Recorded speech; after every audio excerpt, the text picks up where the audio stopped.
2004 on a 54 Jaguar XJ8. So that is your all aluminium XJ shape. I believe they're an X350, aren't they? 4.2 litre V8. This car was imported from Japan, sold new in Japan, which when you start looking around the car, you'll see the spec and the low mileage. It screams Japan anyway. Obviously has a Japan spec rear number plate shape, but it is UK registered, it's converted to miles, all that sort of stuff. Really lovely example, this one. Nice bonus of it coming from Japan. It means it's had no salt, it's had no much better or much friendlier climate for cars, so the underside is all good. Obviously the car being aluminium, we don't have any rust to worry about on the bodywork, but we do want to check for what we call alley rash here and there. Right, we're going to have a good look around the bodywork, then we're going to move on to the interior, and then we're going to go for a cold engine startup. If you check the description, we'll detail everything we know about the car, where it's been, its ownership, service history, all that sort of stuff. If you look down the driver's side, you can see lovely and straight all the way down there, not full of filler, not full of ripples, not full of nasty dents. Driver's wing itself is lovely and straight all the way along. If we're being really picky, in fact that's a bit of dirt, ignore that. So yeah, there's no marks at all to worry about on that. It's on the standard spec XJ8 wheels, but we have Continental Conti Sport Contact 5 tyres all round. Nice high quality matching tyres, always a good sign of ownership. Nice clean brake calipers there as well. Coming down this side, go up the A-pillar, no sign of any stone chips or anything there. All clean along the bottom of the windscreen, there's no delamination. Same story across the top.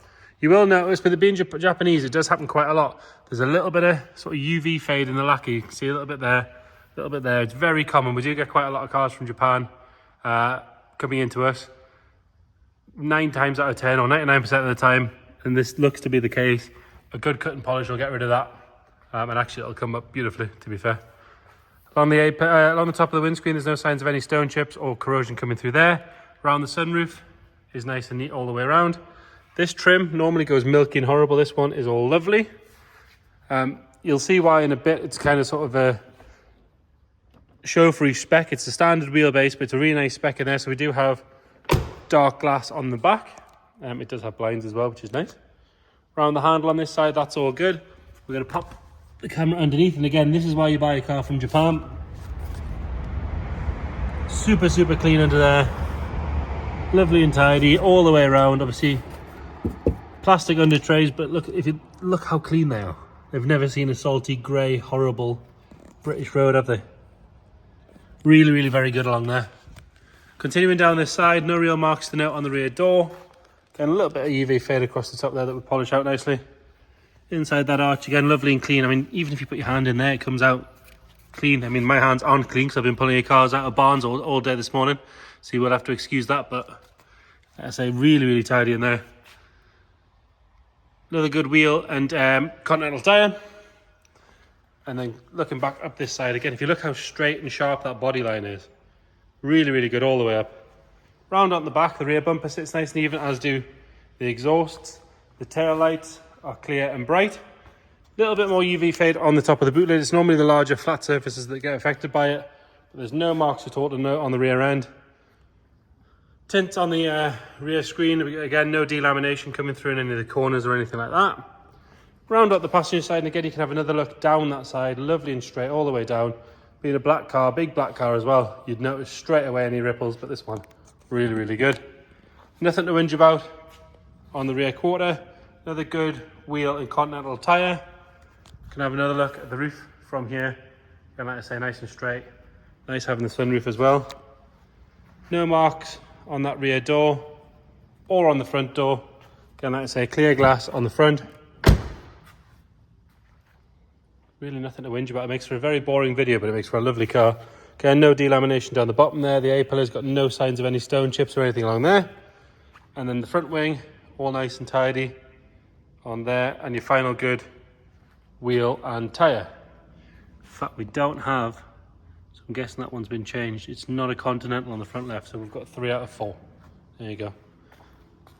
A little bit more UV fade there again, but even if you rub it, we wiped the car down with our quick detailer, and a lot of it came off straight away, so it shows you it should polish up beautifully. Bit of a scratch on the front bumper there. Just see that, just caught the paint at some point. And we do have one of the 4 headlight washer jets, the little jet that sits on the top, so it should look like that. That one's missing there. The other two are all fine. Lovely and tidy on the front grille. Headlamps are good. It's got the Xeons, parking sensors front and rear. All nice and tidy on the lower half of the bumper. Up onto the top. And again, in Japan, they can get away with putting the cat on. It's kind of always a must on the Jag, really, isn't it? Nice and neat on the bonnet as well. So bodywork wise, really lovely condition. Nice polish would make it just that little bit better, but it is lovely as it is. Onto the interior. Now this car has done 37,195 miles, so it has done no miles at all. And if you look at the interior, it backs that up all day long. You can see the grain on all of the leather, it's lovely. Inside here is nice. The carpet set's good. If we lift that up, there's no sign of any wear under the mat. Driver's seat, lovely and tidy all the way around. All the bolsters are nice and firm. There's no wear down the bottom from the seatbelt where you normally get it. The wood on the steering wheel is gorgeous. And again, all the leather is still nice and satin, especially on things like the armrest where normally it gets a bit worn from an elbow. Front spec, we've got the larger nav unit, air conditioning, dual zone air conditioning, heated seats. What else have we got? We've got cruise control, I believe auto wipers, auto lights, electric boot release, which we'll use there. All nice and tidy in there. Into the back, again, you've got your real spec in here. So we've got the blinds. So they, with one hand, it's quite difficult to lift in and out. Lovely and clean on that door card. We have electric adjusting backrests, headrests, bolsters, all that sort of stuff. And the rear seats are in lovely condition all the way along. No sign of any real wear at all. Headlining is nice. Normally we've got a bit of sag on an XJ, but this one's lovely. Pop that back down and open this up. We've got all the controls for your stereo and everything in there. The rear seats are heated as well. There's no stretchiness on these. These haven't been pulled out. Carpet set's lovely and clean and tidy. Like I say, it makes for a boring video. There's nothing to whinge about, but it does make for a nice car. Boot works on the button or on the key. Opens as it should. Lovely and clean on the carpet set in there. As is the bottom. Now, being a grey carpet, normally this gets quite dirty, but this one's lovely.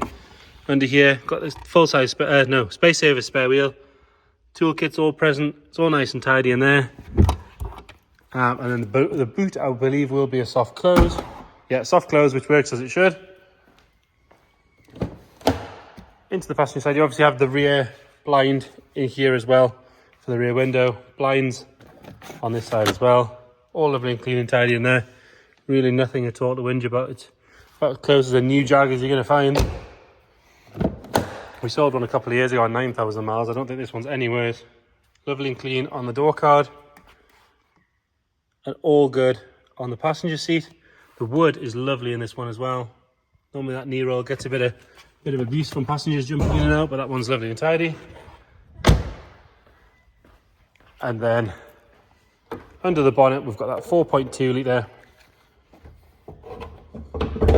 V8 engine, naturally aspirated, lovely, lovely engine. Really nice and clean and tidy. All of the screws are in place, all the plastic covers are where they should be. It's been parked here for a little while. It's not dropping any fluid on the floor. We'll get it fired up.